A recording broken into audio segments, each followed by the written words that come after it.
আজকের এই মহতী সভার সম্মানিত সভাপতি, প্রধান অতিথি, প্রধান আলোচক, বিশেষ অতিথি, আমাদের প্রিয়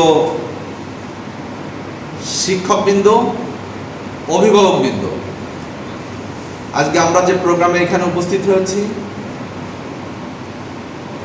এসএসসি এবং দাখিল পরীক্ষায় যারা কৃতিত্বের স্বাক্ষর রেখেছেন তাদেরকে আমার হৃদয়ের অন্তঃস্থল থেকে সালাম এবং শুভেচ্ছা। আসসালামু আলাইকুম ওয়া রাহমাতুল্লাহি ওয়া বারাকাতুহু।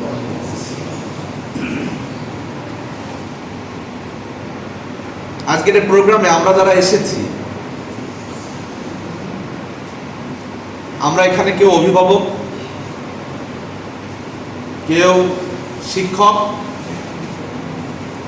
কেউ সমাজের দায়িত্বশীল। যে এই প্রোগ্রামটি যারা আয়োজন করেছে, যে শিক্ষার্থীরা কৃতিত্বের স্বাক্ষর রেখেছে, সেই শিক্ষার্থীদের একটি অংশের নেতৃত্ব দেন তারা কারা? বিভিন্ন রাজনৈতিক দলের ছাত্র সংগঠন। আজকে এই প্রোগ্রামটি যারা আয়োজন করেছে, মাগুরা জেলা ছাত্র অধিকার পরিষদ, মাগুরা জেলা ছাত্র অধিকার পরিষদ এসএসসি পরীক্ষায়, দাখিল পরীক্ষায় যারা কৃতিত্বের স্বাক্ষর রেখেছে তাদেরকে সম্বর্ধনা দেওয়ার জন্যই আজকে এখানে আহ্বান জানিয়েছি। আমি আমার এই কৃতি শিক্ষার্থীদের উদ্দেশ্যে একটি কথা বলতে চাই, সেটি হলো জীবনের প্রথম এই সফলতাটা,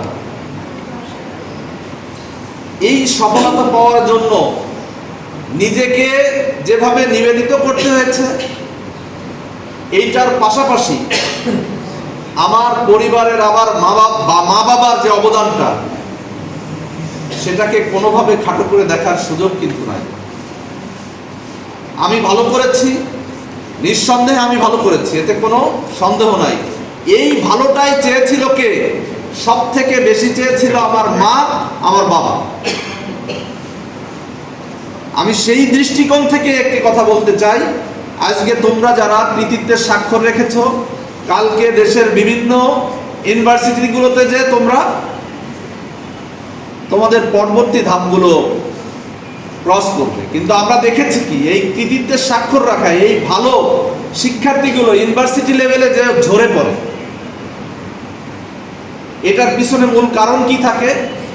বাবা মা যে দিক নির্দেশনা দিয়ে তাকে যে বাড়ি থেকে বের করে দেয়, সেই দিক নির্দেশনা তারা মাথায় রাখতে চান না। তারা সম্পূর্ণভাবে তার বন্ধু বান্ধব যে পরামর্শ, যে সাজেশন দিচ্ছেন, সেই সাজেশনের উপরে বায়াস হয়ে নিজের জীবনকে ধ্বংসের দ্বার প্রান্তে ঠেলে দেয়। সেটাকে মাথায় রাখতে হবে। আমরা দেখেছি কলেজ ক্যাম্পাসগুলোতে, ইউনিভার্সিটিগুলোতে অস্ত্রের ঝনঝনানি। আমরা আজকে এই প্রোগ্রাম থেকে যে নতুন সূচনা হয়েছে, অস্ত্রের ঝনঝনানি থেকে ছাত্র রাজনীতি বেরিয়ে আসতে পেরেছে, সেই চেষ্টা করছে আজকে এই ছাত্র অধিকার পরিষদ।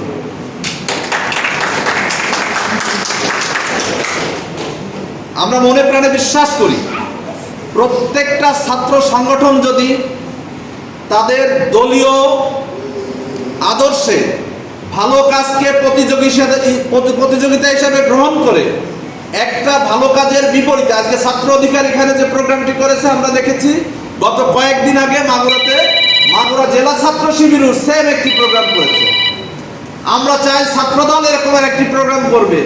প্রত্যেকটি রাজনৈতিক দলের ছাত্র সংগঠন যদি ভালো কাজের প্রতিযোগিতা নিয়ে কাজ করে, তাহলে ক্যাম্পাসগুলোতে অস্ত্রের ঝনঝনানি থাকবে না, তাহলে ক্যাম্পাসগুলোতে মাদকের বিচরণ থাকবে না, তাহলে বাবা মা যে উদ্দেশ্য নিয়ে আমাকে যে ক্যাম্পাসে পাঠিয়েছে, আমি বাবা মার সেই উদ্দেশ্যকে সফলতার চূড়ান্তে পৌঁছে দিয়ে আমি আমার জীবনকে এই রাষ্ট্রের একজন দায়িত্বশীল নাগরিক হয়ে এই রাষ্ট্রের পরিচালক হিসেবে দাঁড় করাতে সক্ষম হব। যদি এর বাইরে আমার জীবনকে পরিচালনা করতে যাই, তাহলে কেমন হতে পারে আমি বলি।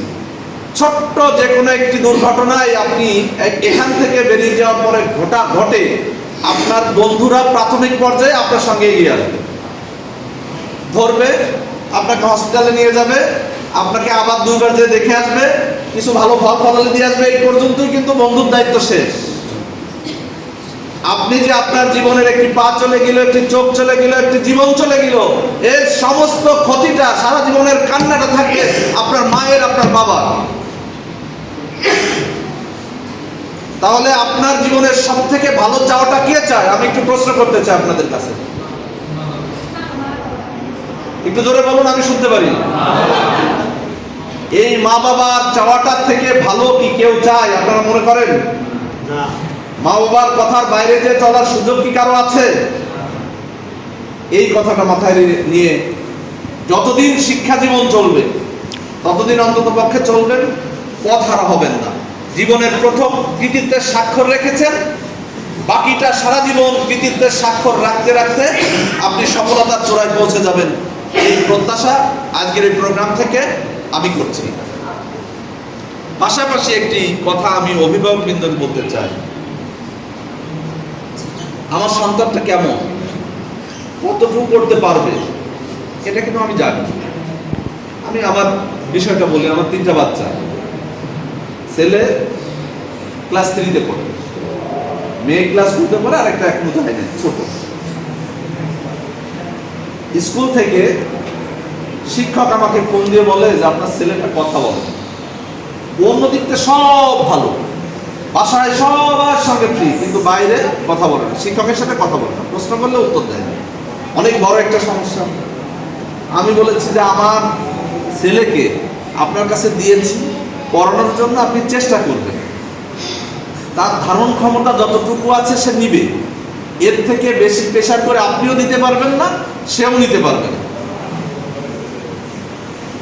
আমরা পিতামাতা কি করি?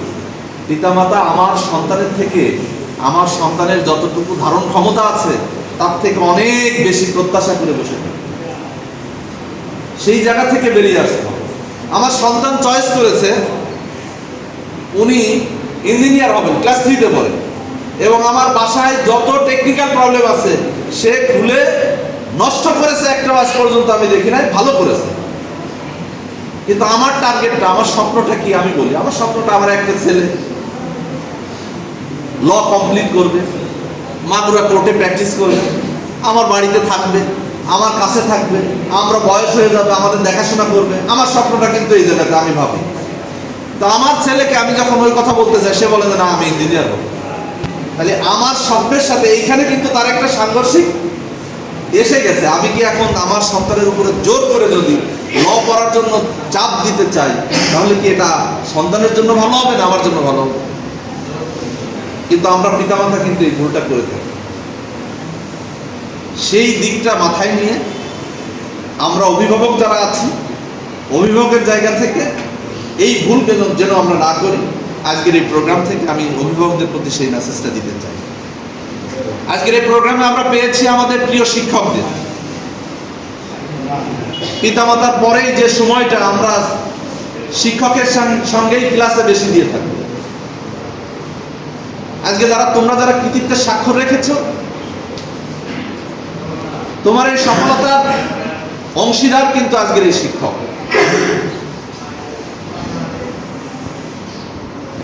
তুমি যেখানে কোচিং করেছো, প্রাইভেট যেখানে পড়েছো, তুমি ফার্স্ট হয়েছো, জিপিএ প্লাস পেয়েছো, কিন্তু তোমার দেখবা যে তোমার ওই কোচিং টিচারের কাছে গত বছরের থেকে এবার আরো ছাত্রছাত্রী বেড়ে গেছে। কেন বেড়ে গেছে?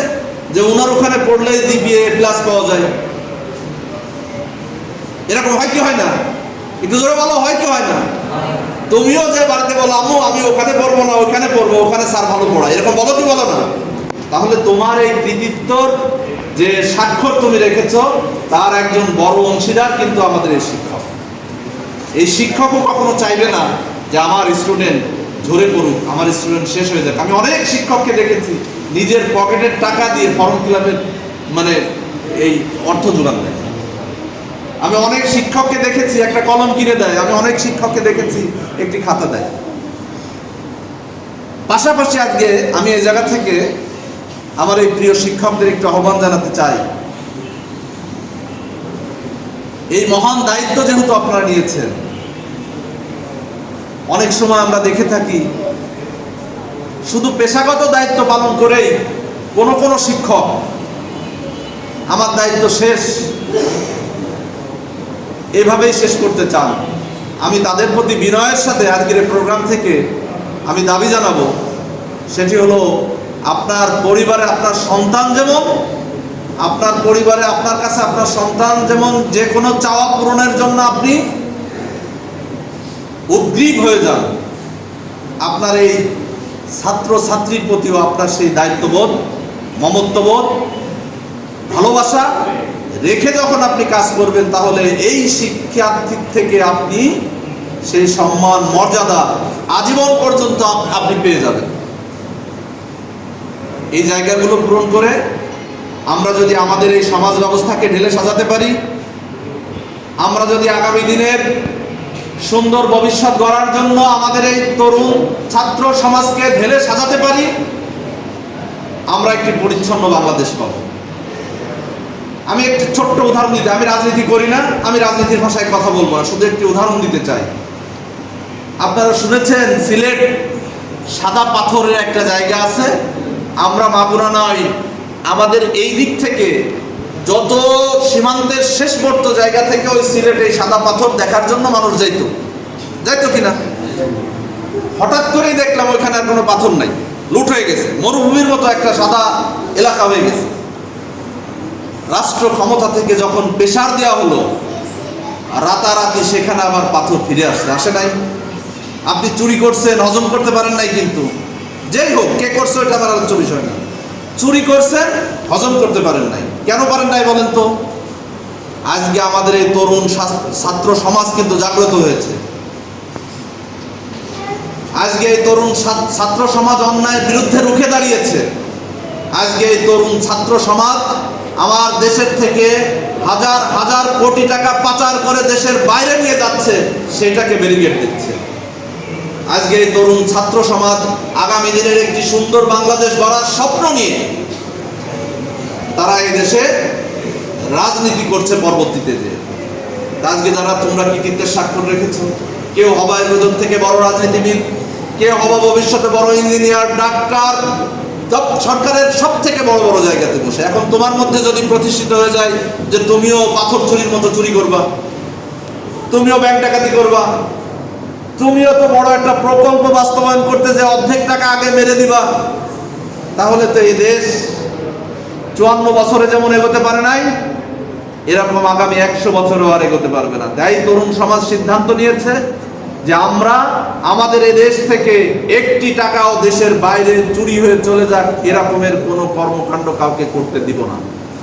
তোমাদেরকেও আজকে এখান থেকে শপথ নিতে হবে। আজকের এই কৃতিত্বের স্বাক্ষর তোমরা রেখেছো, তুমি বাড়ি গেছো, তোমার বাবা মা ভাই বোন আত্মীয় স্বজন কেউ না কেউ কিছু একটু তোমাকে দিয়েই করেছে। আজকে এই ছাত্র অধিকার পরিষদ তোমাকে ডেকে এনে তোমাকে একটি ফুল ধরিয়ে দিয়েছে। তোমার জীবনটাকে ফুলের মতো পরিচ্ছন্ন পবিত্র রাখার জন্যই তোমাকে এই নির্দেশনা দিচ্ছে। যাই হোক, আমি আলোচনা দীর্ঘায়িত করব না। এখানে কেন্দ্রীয় নেতৃবৃন্দ এসেছেন, তারা কথা বলবেন, তারা তোমাদের আগামী জীবন ভবিষ্যৎ করার জন্য যে পরামর্শ দেয় সেগুলো নিয়ে চলবে। আজকের এই প্রোগ্রাম থেকে তোমাদের আগামী দিনের সকল সুন্দর সফলতা, সুস্বাস্থ্য এবং দীর্ঘায়ু কামনা করছি। ছাত্র অধিকার পরিষদ মাগুরা জেলাকে ধন্যবাদ জ্ঞাপন করছি এরকম একটি আয়োজনের জন্য। ভবিষ্যতে যেন তারা তাদের এই ধারাবাহিকতা অব্যাহত রেখে সকল কৃতি শিক্ষার্থীদের পাশে থেকে ক্যাম্পাসকে একটি সুন্দর পরিচ্ছন্ন পরিমণ্ডলিত একটি রাজনৈতিক প্ল্যাটফর্ম হিসাবে গড়ে তুলবে, এটাই আমি এই ছাত্র সংগঠনের কাছে প্রত্যাশা করি। ধন্যবাদ। আসসালামু আলাইকুম ওয়া রাহমাতুল্লাহি ওয়া বারাকাতুহু।